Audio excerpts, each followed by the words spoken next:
Yang ketiga, wala ta'lamu nafsu madza taksibu ghada. Tak seorang pun punya ilmu tentang apa yang akan dia perdapat esok hari, apa yang akan dia peroleh.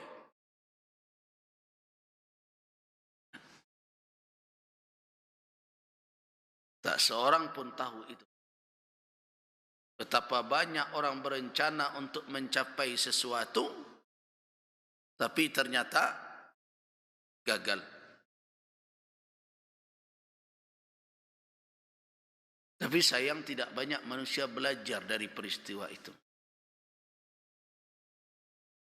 Seharusnya ketika kita merancang sesuatu, menemukan kegagalan atau kita bertemu tidak seperti yang kita harapkan, yang kita inginkan, kita dapat 2 pelajaran, bukan 1.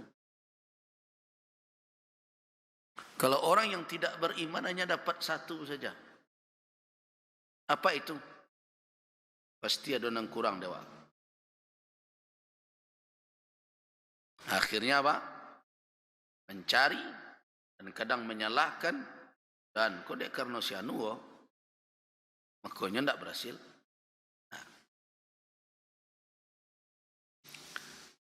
Jadi poin pertama, kegagalan itu mendorong kita untuk apa?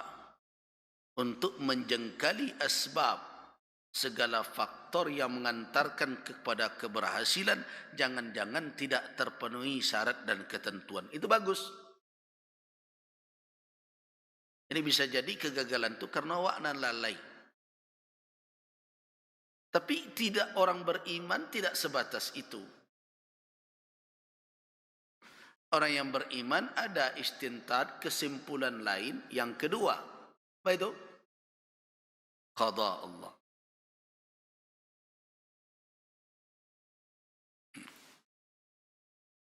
Jadi orang beriman itu kalau dia mukmin, a'la, lebih tinggi.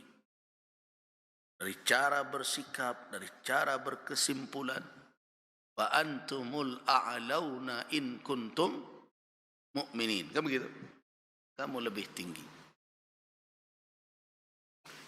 Namun dengan syarat, jika kamu Jadi orang mukmin yang gagal tidak sibuk hanya menyalahkan dirinya dan ada apa yang ada di sekitarnya.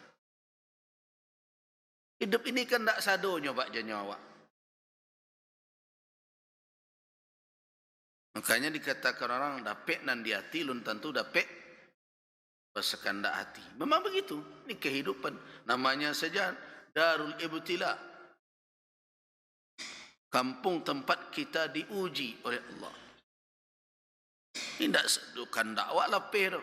Kalau ada orang dan ingin lapeh segala kandaknya, jangan tinggal di dunia kau lain. Tak disiko tampeknya tu. Di mana tampeknya segala kandak dapat? Di Serugo. Tapi untuk masuk Serugo tu mati dulu. Apa kira-kira? Aneh orang kini. Masuk Serugo lain mati tak muah. Padahal syariat masuk Serugo mati dulu. Alam mati. Malun le buya cuculun menawa, cuculun merelek le.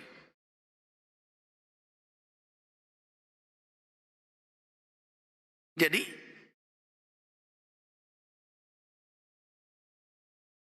dunia ini memang bukan tempat awak bisa melapihkan segala kandak.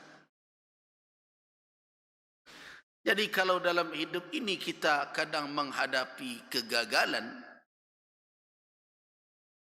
ya itulah dunia. Itu tanda dunia itu.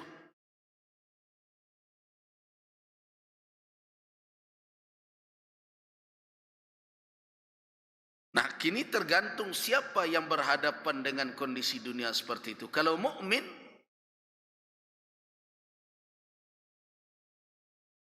tidak pernah stres menghadapi gagal.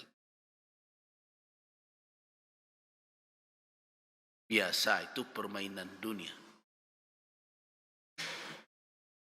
Kadang dapik kandak awak, kadang indak. Kadang lah dapik kandak dak lobak nan dikandakkan banan. Ya biasa. Jadi kalau mau mencari kesempurnaan terwujudnya keinginan,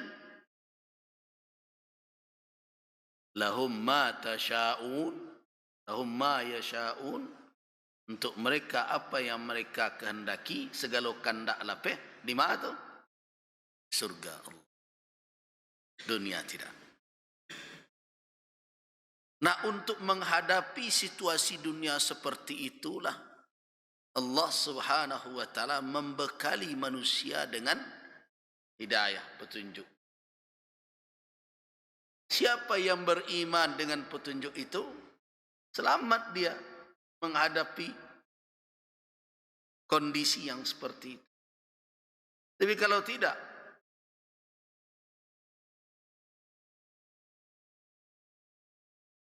saya pernah membaca, mendengarkan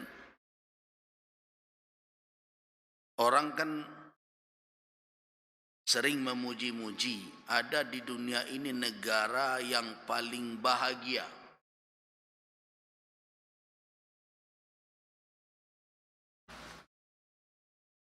Kan karajo orang kini kan aneh-aneh saja. Ada sen diukur, tapi entah lai batu ukuran tidak nak jalan. Negara yang paling bahagia. Dulu mereka tuju tu di Indonesia, provinsi yang paling bahagia. Tapi ukuran tu kadang nang kelamak di selero nan tukang buik belum. Ada provinsi paling toleran di Indonesia. Ada peklah Sumatera Barat nampel yang pinci berdua jo Aceh. Jadi aneh-aneh saja. Padahal ada provinsi di Indonesia kok umat Islam wanita berjilbab diusia dari sekolah. Nah, tapi itu paling toleran tuh. Jadi itu makanya ukuran dibuat manusia tu kadang banang ketujuh dek seleronya saja.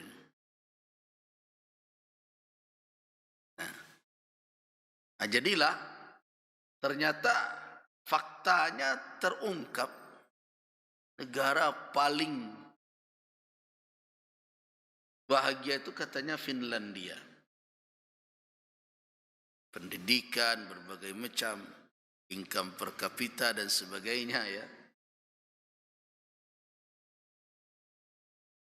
Nah, tapi terungkap bahwa di sana tingkat orang bunuh diri tinggi.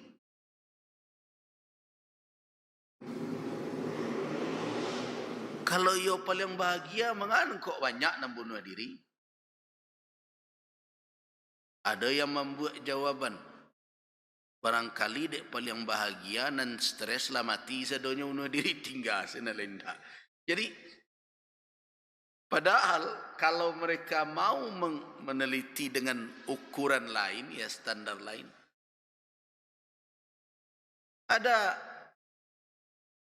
negara yang tingkat kejahatannya sangat rendah.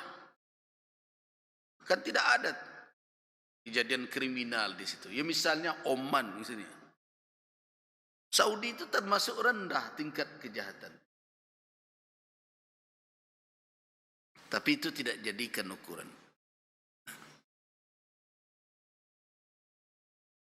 Nah, kembali kita kepada kenapa banyak orang yang stres kemudian memilih mengakhiri hidup dengan cara begitu? Ya jawabannya adalah iman tadi. Tidak siap menghadapi taqallubatil hayah, berbolak-baliknya kehidupan yang tidak bisa dikendalikan oleh manusia, yang terjadi kadang di luar dari pengharapannya, apa yang diinginkannya, karena tidak ada aspek yang kedua tadi. Nah, kan aspek pertama saja di preso di ma kurang wak ko ndak juta suwo. Nanti jadi stres. Tapi kalau orang beriman, lah dipreso na rasul ndak laiwa kerajuan. Laiwa apa buwe. Nampati dikakok lah dikakok. Nampati ditampuh lah ditampuh. Rukun dan syariat lah dipenuhi, tapi nanti suwo indak serupa yang diinginkan alalai kuah. Kalau sampai alalai kuah, nak lama-lama lagi pesong tu. Buta tu paling. Itu. Tidak ada jawabannya. Stres kan? Tapi ketika orang mukmin, kalau basuhnya lagi, ba'a. Nah kan itu orang beriman. Nah nado dia akan ikhtiar. Segala keputusan dan ketentuan ada pada Allah Subhanahu wa taala.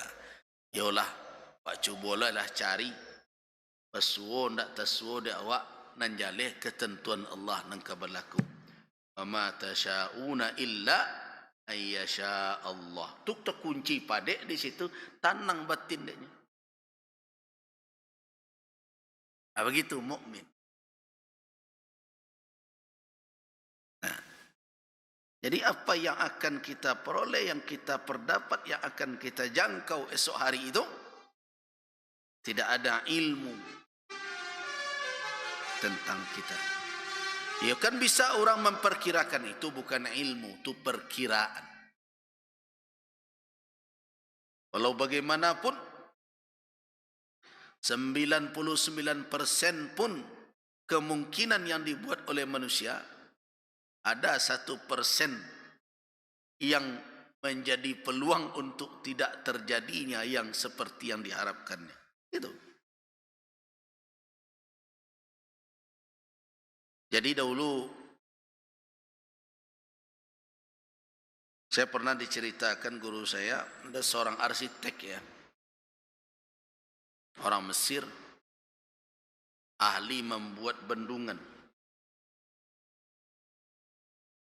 bekerja sama dalam satu proyek dengan orang Uni Soviet. Waktu itu masih belum Rusia sekarang, tapi masih Federasi Uni Soviet lama.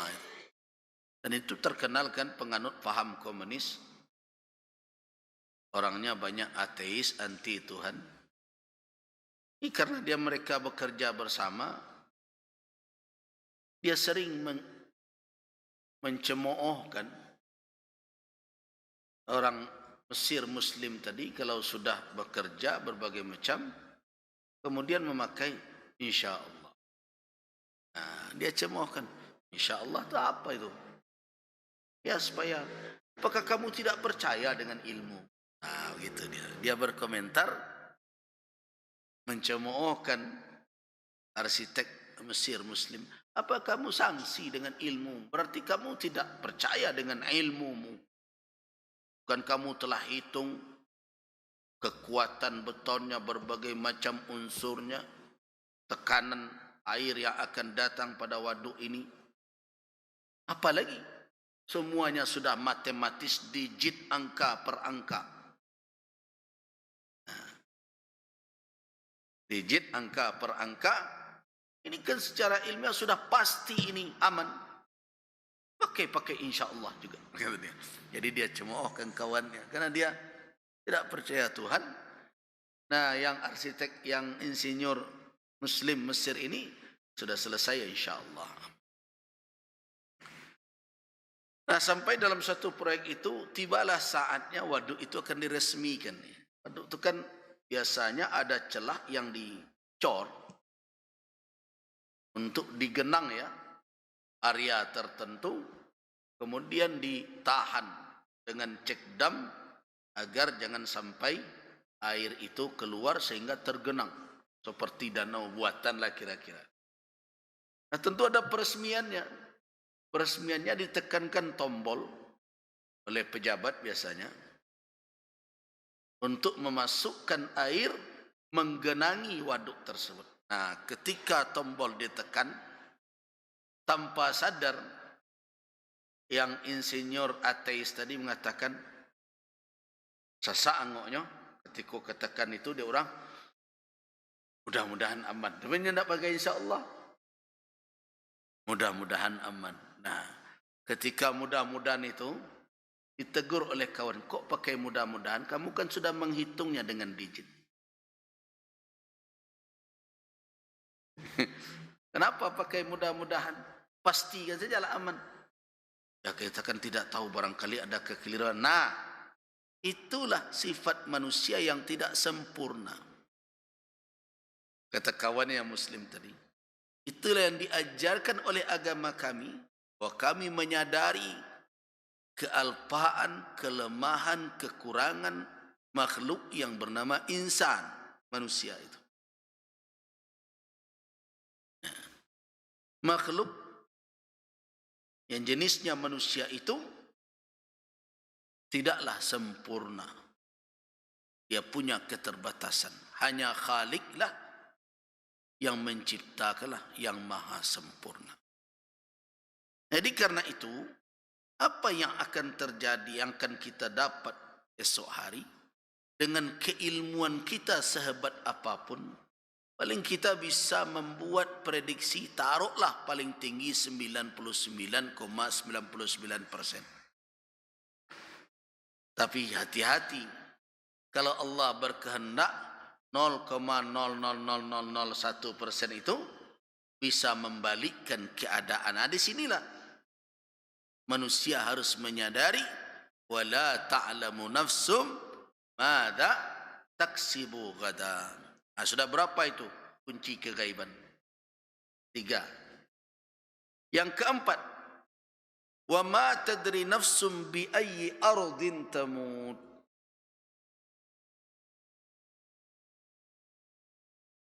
Tidak seorang pun yang punya ilmu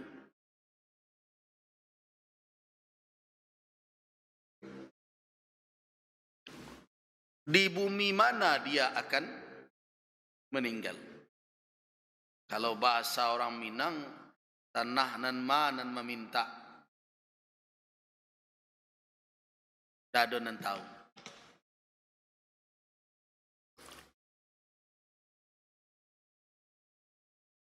Ada jamaah haji sakit, mengecek ke guru pembimbingnya, ambo kok kemati bu ya, dialah mati di tanah haram kok.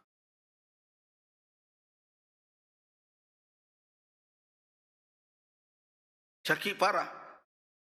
Aku cek kawan lain, berlaku kendaknya mentu hendak biar. Parah dia sakit. Di Makkah, apa kata kawannya? Laku kendaknya kali tidak biar. Ya, kita jawab Allahu a'lam.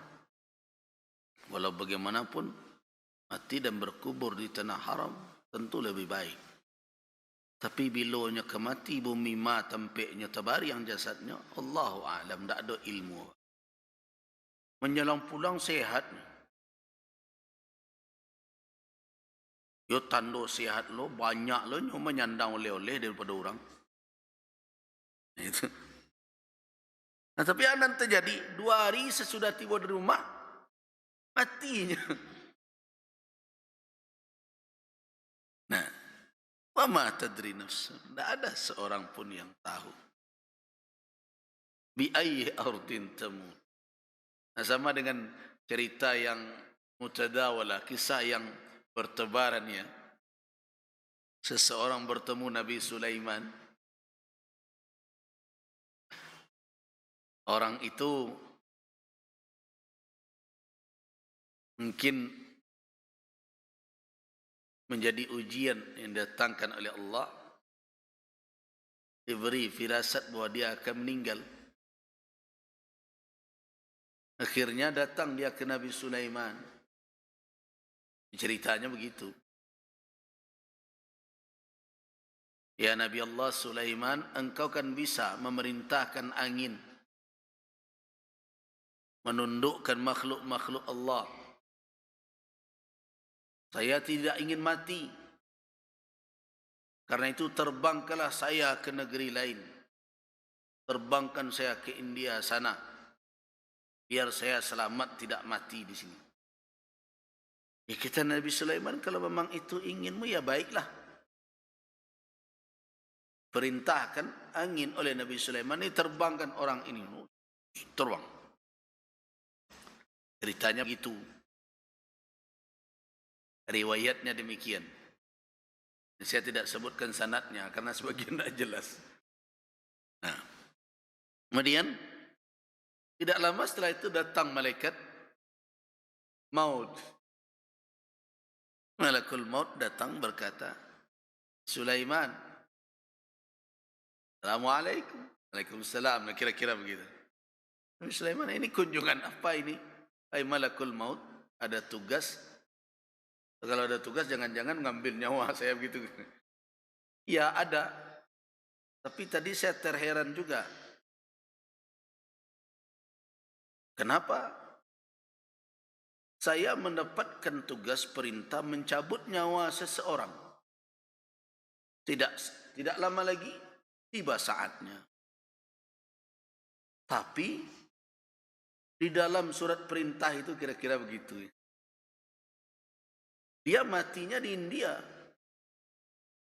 Namun tadi tidak lama saya lihat dia ada di istana engkau.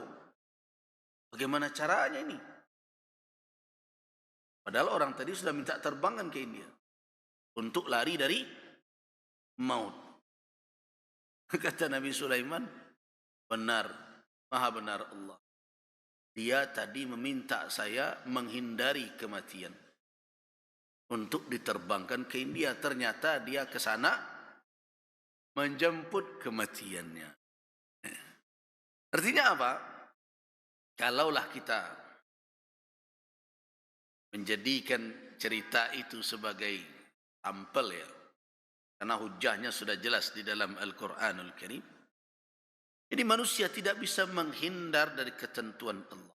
Tapi di mana ketentuan Allah itu akan terjadi terkait kematiannya, dia tidak mengetahui.